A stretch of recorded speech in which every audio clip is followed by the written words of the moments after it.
गठबंधन में आरएलटी को मिल सकती हैं 30 से 35 सीटें। देखिए, जिसके आसार थे वही होता हुआ नजर आ रहा है। 30 से 35 सीटें देने पर सहमति बनी है, यह सोर्सेस के हवाले से जानकारी मिल रही है। अब जल्द हो सकता है एसपी आरएलडी गठबंधन का आधिकारिक ऐलान। थोड़ी देर में औपचारिक ऐलान मुमकिन है। सीटों को लेकर अब तक अखिलेश के साथ 2 राउंड की बातचीत हो चुकी है। क्या देने जा रहे हैं, क्या लेने जा रहे हैं। गठबंधन इससे ऊपर उठ करके हुआ है।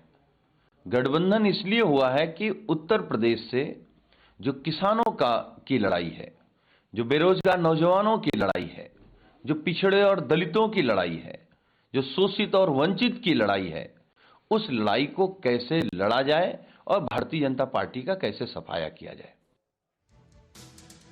तो देखिए, दोनों तरफ से हथियार निकाल लिए गए हैं, तलवारें मैदान से बाहर आ चुकी हैं। यह तस्वीर जब से सामने आई है तब से पश्चिमी यूपी में क्या समीकरण होगा, जाट लैंड किसकी तरफ होगी, यह सवाल जो है यह लगातार सियासी गलियारों में चर्चा का सबब बना हुआ है। अब ऐसे में आपको यह बताना जरूरी है कि पश्चिमी यूपी जो है वो कितना मायने रखता है, किस कदर मायने रखता है तमाम पार्टियों के लिए। यह देखिए, मुजफ्फरनगर दंगों के बाद पश्चिमी यूपी में, ये देखिए हमारे पास जो जानकारी है वो आपको बता दें, मुजफ्फरनगर दंगों के बाद पश्चिमी यूपी में समीकरण बदले थे। दंगों के बाद जाट और मुस्लिमों की राहें अलग हुई, जबरदस्त पोलराइज्ड सोसाइटी नजर आई, ध्रुवीकरण हो गया था। 2017 में बीजेपी को जाट समुदाय का बड़ा समर्थन मिला और 136 सीटें वेस्टर्न यूपी से आती हैं। पश्चिमी यूपी का क्या वजूद है इसका आपको अंदाजा होना चाहिए। जाटों के समर्थन की वजह से बीजेपी ने 100 से ज्यादा सीटें जीती थीं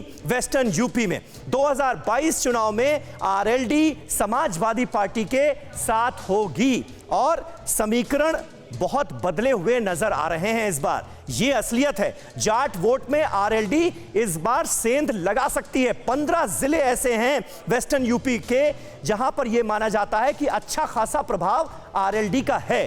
किसान आंदोलन की वजह से आरएलडी को लीड मिल सकती है, यह बहुत बड़ी वजह है और बीजेपी के लिए चिंता का सबब भी मानी जा रही है।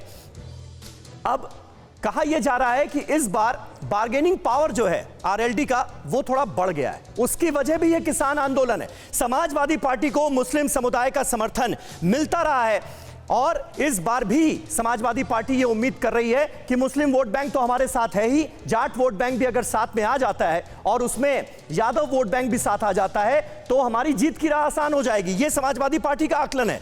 एसपी आरएलडी गठबंधन का जातीय गणित फिट बैठा तो बीजेपी को नुकसान इसका हो सकता है, इसका नुकसान उठाना पड़ सकता है। अब जरा आइए हम नजर डालते हैं 2017 के चुनावी नतीजों पर। पश्चिमी यूपी में जैसा कि मैंने आपको बताया कुल 136 सीटें आती हैं, दबदबा है इस इलाके का। बीजेपी को 103 सीटें हासिल हुई थी। आप सोचिए, पिछली बार के चुनावों में 136 में से 103 सीटें अकेले बीजेपी के खाते में गई थी। समाजवादी पार्टी के खाते में 27 सीटें, बीएसपी के खाते में 3 सीटें, कांग्रेस के खाते में 2 सीटें और आरएलडी के खाते में सिर्फ 1 सीट आई थी। आरएलडी के खाते में सिर्फ 1 सीट आई थी। जयंत चौधरी का सिर्फ 1 विधायक बना था और उसने भी बाद में बीजेपी का दामन थाम लिया था।